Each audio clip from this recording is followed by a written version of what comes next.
So there's this really important concept that's attached to the mitzvah of lighting our Chanukah, of lighting our menorah during Chanukah.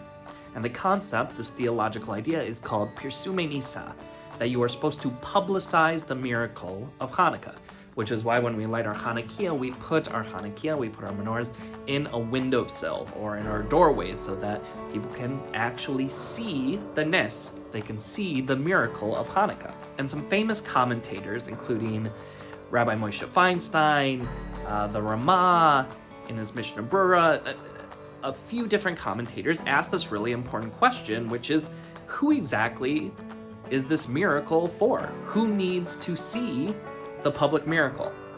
And for some folks, the answer is other Jews. Other Jews need to see the mitzvah of Chanukah. They need to see the public display of that miracle to remind themselves about their Judaism and to find pride in their Judaism. But for others, it is an idea that dafka, it should be the non-Jews who see the public miracle of Chanukah so that they are also reminded that the Jewish people are still here.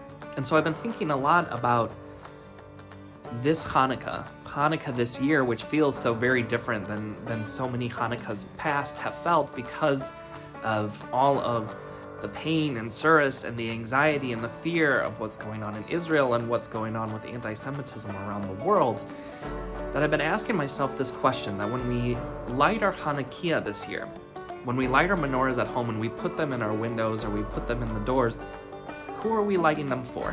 Are we lighting them for other Jews to see? Or are we lighting them dafka for non-Jews to see? And I think the answer is yes, both. I think that we are at a crucial moment in our history, and I think that the publicization, the display of the miracle of Chanukah this year has some really profound implications. For other Jews, when we place our Chanukah in the window, so if I'm walking through a neighborhood and I'm walking by someone's home and I see a Chanukah lit in their window, it fills me with pride.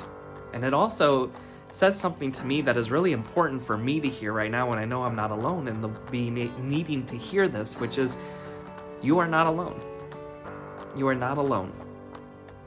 Am Yisrael Chai, that there are Jewish people out there who are also in this boat with you, who are feeling that same fear, that same sadness, the same grief, the same loss. We're here, and we're here together. And I think there's also a really profound message that comes from letting the world know, the non-Jewish world know, that we're not going anywhere. That fear and intimidation and other tactics to try to scare us or make us fear or hide who we are, it's not going to work. That is the message of our entire history, of our entire peoplehood, is try as you might, we aren't going anywhere.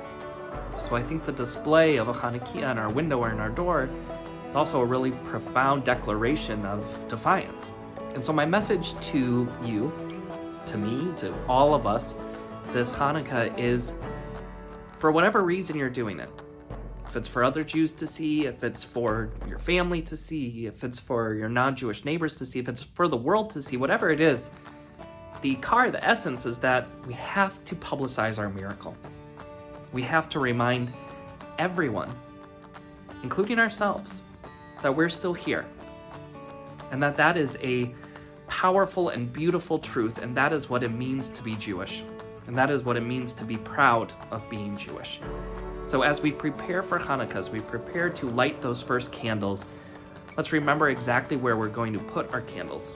Let's put them publicly. Let's put them in our windows, in our doorways, at our synagogues, in the middle of our towns and cities, to remind us, to remind the world that Am Yisrael Chai, that it's good to be Jewish, that it's beautiful to be Jewish, and that we're proud to be Jewish. Happy Chanukah.